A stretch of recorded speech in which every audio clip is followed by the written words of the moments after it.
الحمد لله نحمده ونستعينه ونستغفره ونعوذ بالله من شرور أنفسنا ومن سيئات أعمالنا من يهده الله فلا مضل له ومن يضلله فلا هادي له وأشهد أن لا إله إلا الله وحده لا شريك له وأشهد أن محمدًا عبده ورسوله يا أيها الذين آمنوا اتقوا الله حق تقاته ولا تموتن إلا وأنتم مسلمون يا أيها الناس اتقوا ربكم الذي خلقكم من نفس واحدة وخلق منها زوجها وبث منهما رجالا كثيرا ونساء واتقوا الله الذي تساءلون به والأرحام إن الله كان عليكم رقيبا يا أيها الذين آمنوا اتقوا الله وقولوا قولا سديدا يصلح لكم أعمالكم ويغفر لكم ذنوبكم ومن يطع الله ورسوله فقد فاز فوزا عظيما أما بعد فإن خير الحديث كتاب الله وخير الهدي هدي محمد صلى الله عليه وسلم وشر الأمور محدثاتها وكل محدثة بدعة وكل بدعة ضلالة وكل ضلالة في النار فقد قال الله تبارك وتعالى في القرآن الكريم أعوذ بالله من الشيطان الرجيم بسم الله الرحمن الرحيم وإذا بشر أحدهم بالأنثى ظل وجهه مسودا وهو كظيم يتوارى من القوم من سوء ما بشر به أيمسكه على هون أم يدسه في التراب ألا ساء ما يحكمون وقال الله في موضع آخر لله ملك السماوات والأرض يخلق ما يشاء يهب لمن يشاء إناثا ويهب لمن يشاء ذكورا أو يزوجهم ذكرانا وإناثا ويجعل من يشاء عقيما إنه عليم قدير اللهم رب اشرح لي صدري ويسر لي أمري واحلل عقدة من لساني يفقه قولي رب زدني علما اللهم رب زدني علما محترم بزرگوں دوستوں نوجوان ساتھیوں اور میری اسلامی ماں اور بہنوں، آج کے خطبہ جمعہ کا جو موضوع انتخاب کیا گیا ہے اس موضوع کا نام ہے اسلام میں بیٹیوں کا مقام اور اس کی فضیلت۔ محترم و معزز سامعین، اس روئے زمین پر اللہ رب العالمین نے ہزاروں ہزارہ ہمیں اور آپ کو نعمتیں دی۔ ان تمام نعمتوں میں سے ایک عظیم نعمت، ایک عظیم تحفہ اللہ رب العالمین نے ہمیں اور آپ کو جو دیا ہے وہ اولاد کی عظیم ترین نعمت ہے۔ جس کے پاس اولاد ہوں، خواہ وہ بیٹے ہوں یا بیٹیاں، اس کی زندگی خوشگوار ہوتی ہے، اس کی زندگی کے اندر چار چاند لگ جاتا ہے، اس کی زندگیوں کے اندر خوشیاں آ جاتی ہیں۔ اور جس کے پاس اولاد نہیں ہے، اولاد سے جو شخص محروم ہے، اس کی زندگیوں کے اندر خوشیوں کا وہ مقام نہیں مل پاتا ہے جو ایک صاحب اولاد کو ملتا ہے۔ اس اس چیز کو وہ شخص محسوس کرتے ہیں جس کو اللہ رب العالمین نے اولاد سے محروم رکھا ہے. جسے اللہ رب العالمین نے اولاد دی ہے وہ اس دنیا کے اندر کتنے خوش نصیب لوگ ہیں، اور جسے اللہ رب العالمین نے اس عظیم ترین نعمت سے جسے اللہ نے نہیں نوازا ہے، جسے نہیں عطا کیا ہے، گویا کہ وہ اس عظیم ترین نعمت کے نہ ہونے کا اسے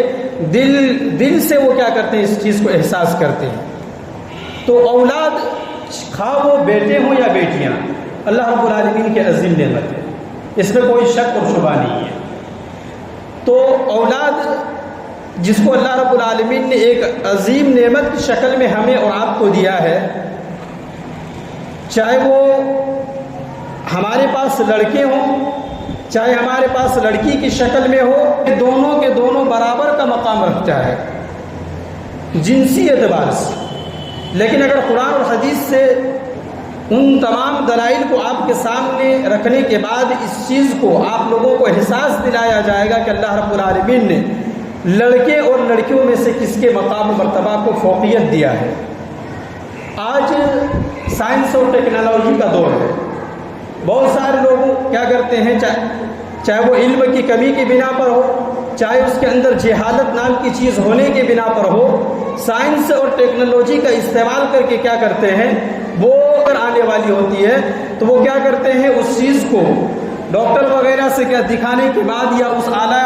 اس مشین کا استعمال کرنے کے بعد اسے آج کی اس ترقی یافتہ دور میں بیٹیوں کا پتہ لگانے کے بعد جو لوگ بیٹیوں کو پسند نہیں کرتے ہیں، جو لوگ بیٹیوں کو آج بھی عار اور شرمندگی تصور کرتے ہیں، وہ کیا کرتے ہیں، سائنس اور ٹیکنالوجی کا استعمال کرنے کے بعد ماہی کے پیٹ میں سے کیا کرتے ہیں، مار دیتے ہیں. تو گویا یہ ترقی یافتہ دور کے اندر یہ قتل لڑکیوں کا قتل ہے. لیکن اللہ رب العالمین نے قرآن مجید کے اندر جور زائدیت کا جس چیز کا ذکر فرمایا ہے، اللہ رب العالمین قرآن مجید کے سورہ نحل کے اندر ارشاد فرماتا ہے کہ وَإِذَا بُشِّرَ أَحَدُهُم بِالْأُنثَىٰ ظَلَّ وَجْهُهُ مُسْوَدًّا وَهُوَ كَظِيمٌ يَتَوَارَىٰ مِنَ الْقَوْمِ مِنْ سُوءِ مَا بُشِّرَ بِهِ أَيُمْسِكُهُ عَلَىٰ هُونٍ أَمْ يَدُسُّهُ فِي التُّرَابِ أَلَا سَاءَ مَا يَحْكُمُونَ. جب ان میں سے کسی کو بیٹی کی خوشخبری دی جاتی ہے تو ان کا چہرہ سیاہ پڑ جاتا ہے، کالا ہو جاتا ہے، اور دل ہی دل میں کیا کرتا ہے، وہ گھٹنے لگتا ہے. اس بری خبر کی وجہ سے وہ لوگوں سے اپنے چہروں کو چھپائے پھرتا ہے، اور وہ سوچتا ہے کہ آیا اس ذلت و رسوائی کے باوجود ہم اسے اس دنیا کے اندر باقی رکھے یا منو من مٹی میں کیا کرے، اسے دبا دے. الا ساء ما يحكمون، کیا ہی برا فیصلہ وہ لوگ کرتے ہیں. قرآن مجید کے اس آیت کریمہ کے اندر اللہ رب العالمین نے زمانہ جاہلیت کے نقشہ کو کھینچا ہے. یعنی زمانہ جاہلیت کے اندر بیٹیوں کی پیدائش کو عار وہ لوگ تصور کیا کرتے تھے، بیٹیوں کے پیدا ہونے کی خوشخبری کو سننا وہ گوارا نہیں کرتے تھے. ان کی یہ حالت تھی. امام بغوی رحمۃ اللہ علیہ اس آیت کریمہ کی تفسیر کرتے ہوئے لکھتے ہیں، کہتے ہیں کہ یہ عرب کے اندر یہ بات عام تھی کہ جب ان کے یہاں کوئی بیٹی پیدا ہوتی اور اس کو اگر وہ زندہ اگر رکھنا چاہتے، اگر وہ چاہتے کہ یہ پل پڑ کر کے جوان ہو جائے، پھر میں اس کی شادی بھی کرا دوں، اگر یہ چیز اگر اس کی خواہش ہوتی کہ بچی کو وہ اونی جبہ پہنا دیتے تھے، اور اونی جبہ پہنانے کے بعد اونٹ یا بکریوں کو چرانے کے لیے دور جنگلوں یا صحراؤں میں بھی کیا کرتے تھے، بھیج دیا کرتے تھے. اور وہ ماں باپ خاندان گھر بار سے کٹ کر وہ کیا کرتی تھی، جنگلوں میں یا صحراؤں میں کیا کرتی تھی، زندگی گزر بسر کرتی تھی. ان کی یہ حالت ہوتی تھی ایام جاہلیت کے اندر. پھر امام بغوی رحمۃ اللہ علیہ مزید لکھتے ہیں، کہتے ہیں یہ اگر زندہ رکھنا چاہتا تو یہ وہ لوگ کیا کرتے تھے، یہ طریقہ استعمال کرتے تھے. لیکن اگر کوئی مارنا اگر چاہتے تھے، جو کہ ان کی اکثریت کا یہی حال ہوتا تھا کہ بیٹیوں کے پیدائش ہونے کے بعد کیا کرتے تھے، وہ زندہ درگور کیا کر دیتے تھے. تو کہتے ہیں کہ جب وہ 6 سال کے بچی ہو جاتی تھی تو وہ جنگل کی طرف نکلتا تھا، وہ اس کا باپ جنگل کی طرف نکلتا تھا اور وہاں جا کر ایک گڑھا کھود لیتا تھا پہلے، اور وہ پھر گھر کی طرف واپس پلٹ کر آتا، اور واپس آنے کے بعد اپنی بیوی سے وہ کہتا کہ اسے نہلا دھلا کر خوب اچھا لباس پہنا دو، بہترین سے بہترین کپڑا پہنا دو، میں اسے اس کے ننیحال یا اس کے ددیحال سے ملا لاؤں گا. اس کی ماں سے جا کر یہ کہتا ہے، اور جب اس کی ماں اسے نہلا دھلا کر خوب اچھا لباس جو اسے میسر ہوتا ہے، بہترین لباس اسے کیا کر دیتے، پہنا دیتی تھی. اس کے بعد کیا کرتا تھا وہ شخص